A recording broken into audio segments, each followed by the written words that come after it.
ज्ञानवापी मस्जिद के अंदर सर्वे हो रहा है तो बाहर सियासी जंग छिड़ी हुई है। काशी में हिंदू और मुस्लिम पक्ष चुप हैं, लेकिन ओवैसी भड़के हुए हैं। उन्होंने तो खुलकर कहा है कि बाबरी छीनी गई, कोई और मस्जिद छीनने नहीं देंगे।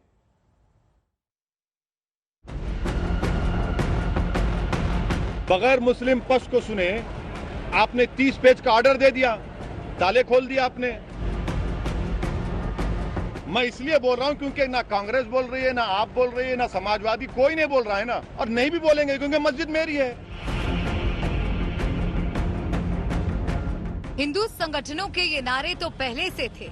अयोध्या की झांकी है, मथुरा काशी बाकी है। लेकिन जैसे ही मंदिर मस्जिद विवाद काशी पहुंचा, सियासी पारा आसमान पर पहुंच गया। मुसलमानों के लंबरदार बनने वाले असदुद्दीन ओवैसी तो आपे से बाहर आ गए। कोर्ट के सर्वे के आदेश को उन्होंने गैर कानूनी बता दिया। 1986 में अगर मैं गलत ना कहूं तो राजीव गांधी प्रधानमंत्री थे जब कंप्यूटर नहीं आया था।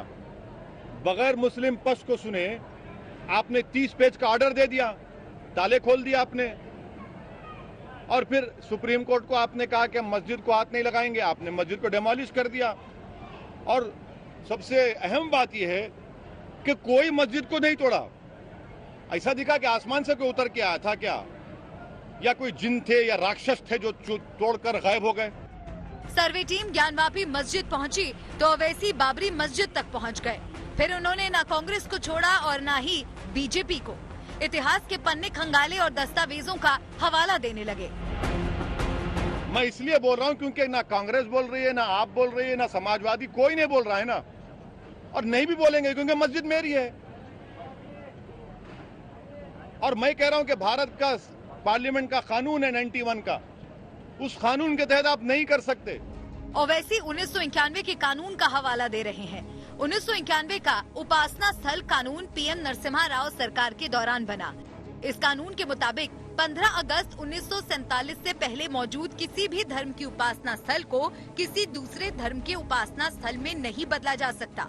अगर कोई ऐसा करने की कोशिश करता है तो उसे जेल भी हो सकती है। मतलब 15 अगस्त 1947 को जो जहां था उसे वहीं का माना जाएगा। 1991 कानून को अयोध्या विवाद से अलग रखा गया।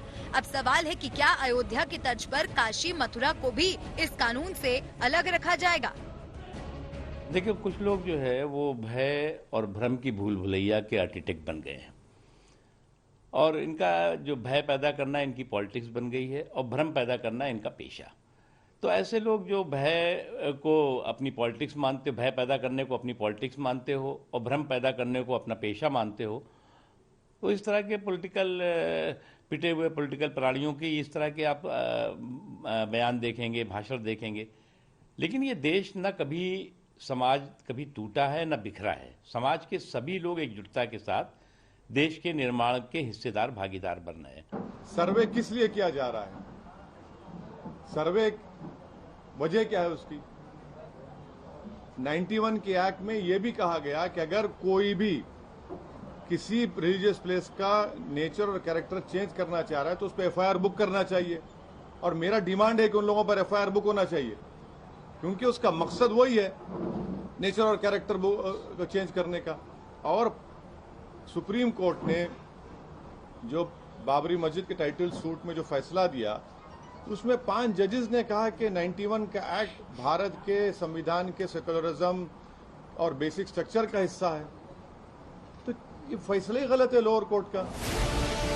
सवाल आस्था का है, मंदिर मस्जिद का है, लेकिन सियासत भला इससे अछूती कैसे रह सकती है? क्योंकि धर्म ही तो है जो वोटों की राजनीति में भी दखल रखता है और आस्था को भी मंच देता है। आज तक ब्यूरो।